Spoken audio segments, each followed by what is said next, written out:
A very good morning to you on this 29th day of May. It is Thursday morning, a little chilly here in Johannesburg.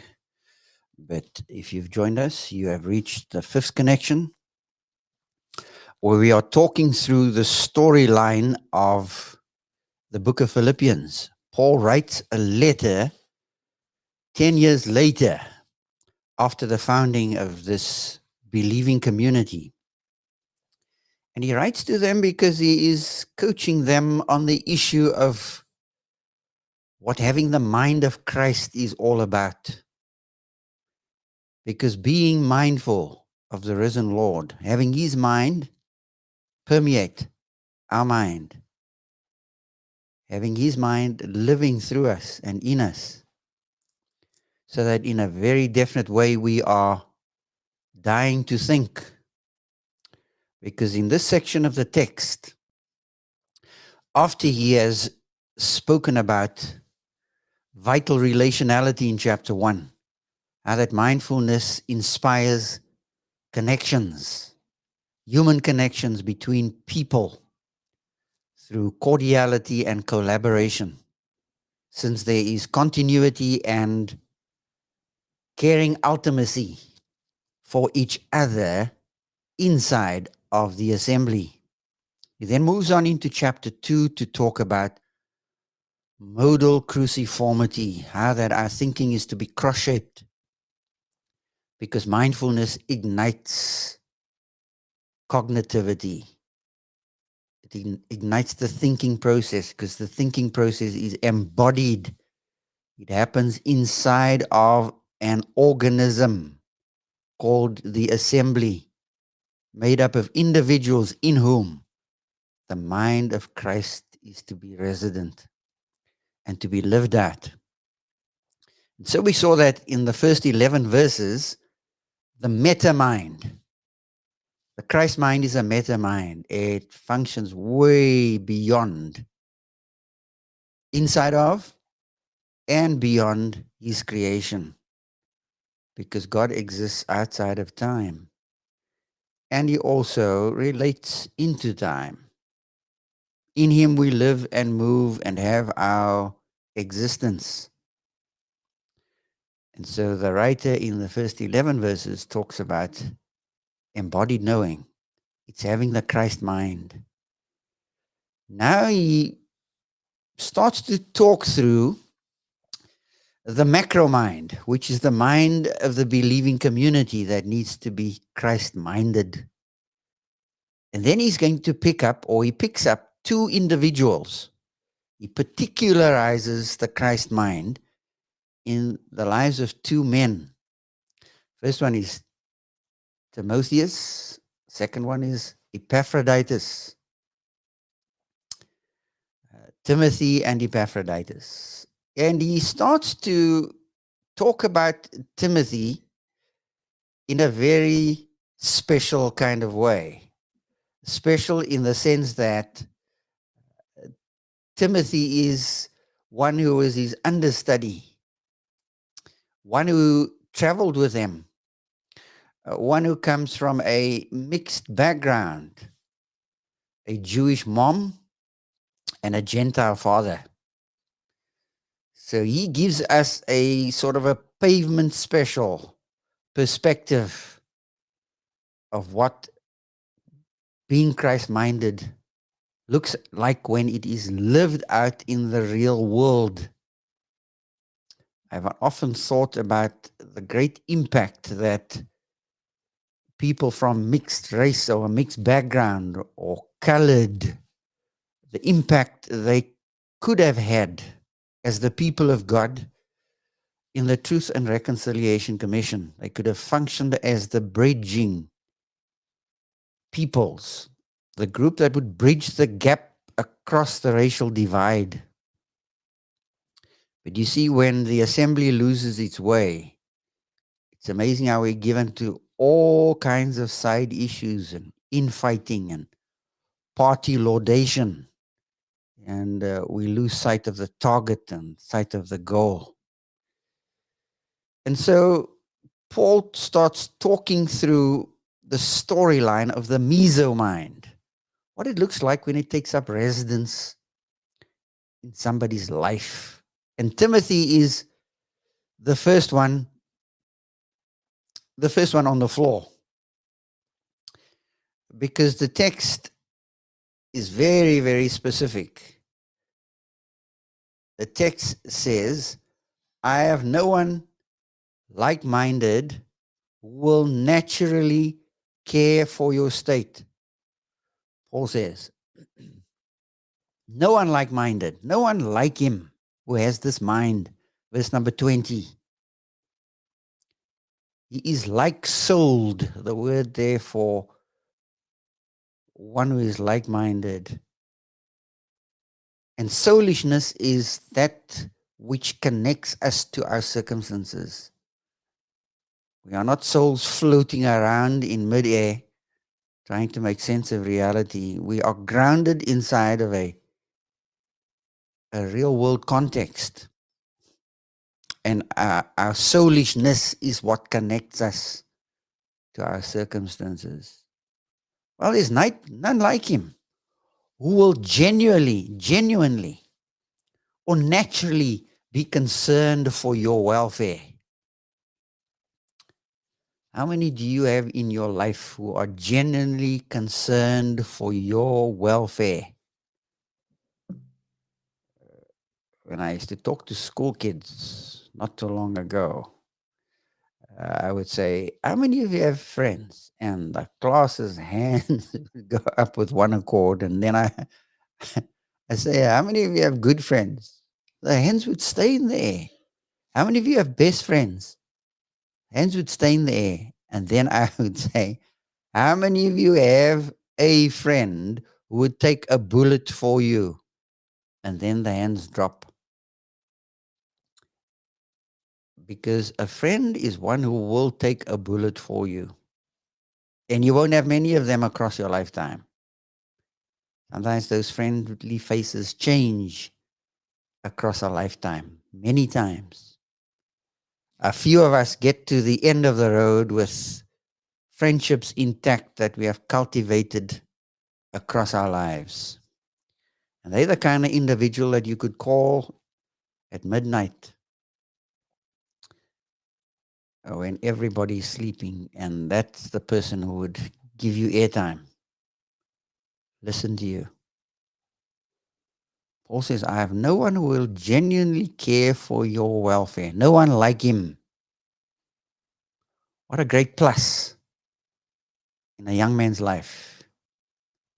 Because before Timothy gets into what we would call pastoral ministry in Ephesus,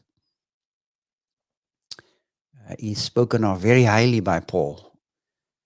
And in verse 21, Paul goes on to say, for all seek their own interests. They all seek their own. I said, that doesn't mean you must not take care of yourself, because you are the first person you are responsible to take care of, so that you in turn can take care of others. But we are so selfishly locked on our own egoic interests, because that's what Paul is getting at. We are tied egoically to our interests, our jobs, our kids, our family, our grandchildren. What's happening in the political arena? We are egoically attached. Jesus was not ego-driven. He was not egoically tied to who he was. Remember, he was in very nature God, verse 5 of chapter 2. He did not consider divinity or being equal with God something to be held on to, because there was no ego. But he let it go. Why? To come and be born and to live and to die for a lost world in order to rise again, to give it life. So Christ is the embodiment of what caring concern looks like. Here you have a man, a younger man, Timothy, who has that kind of care. Zero to no egoic attachments, but rather viewing these attachments to life and living as bridges, not the kinds of things we are to die for in order to hold on to, but to let go and let death take its toll on our hearts. Because death is not an escape hatch, it's an entry point into developing deeper capacity to care for those we love, to take care of our responsibilities. That's what dying to think is all about. Now, verse 22. But you as the assembly at Philippi, you know Timothy's proven worth. In other words, Timothy's reputation has gone before him. You know that he is a man who has the moral credentials. Doesn't have a couple of squiggles after his name. It's not degreed to the teeth. Not that there's anything wrong per se with being degreed. But in our culture, we are dying by degrees and no proven worth, no integrity. But you, as an assembly, know his credentials as a high relational servant. A high relational servant. His relational skills are high. How do we know that? His proven worth comes in how, as a son with a father, he has served with me in the gospel. What's the relationship as a son with a father? One who is intimately related to Paul in a relationship of mentor, mentee, discipler, disciplee. Paul had many. And Timothy must have had many because Paul always moved around in a team. Never as, solo. As a son with a father, he has served with me in the gospel. He's credentialed in terms of being a high relational servant in the endeavor of the good news. And that's what world needs to see. World needs to see how relationships work. Not just when things are calm, but under high pressure. Because that is what confounds them. Watch these two. They don't always agree, but my, they have a commitment to one another and each other. It's like a marriage that lasts over a lifetime. To get to the end of the road with your marriage and your life intact these days is a great commitment, has and carries great commitment. And you can't tie a premium to it because it will cost you your life to get there. Because you will have differences with your significant other. You will have challenges. You will grow older. And with all the aches and the pains that go with growing older, what about your proven worth that shows? Is it a proven worth that shows? Does your integrity show? So there's a lot to think about here. A young man who becomes an ensemble of what Christ-mindedness looks like. What it looks like when it is embodied. It has concern for others. It's genuinely concerned for the welfare of others and the interests of others.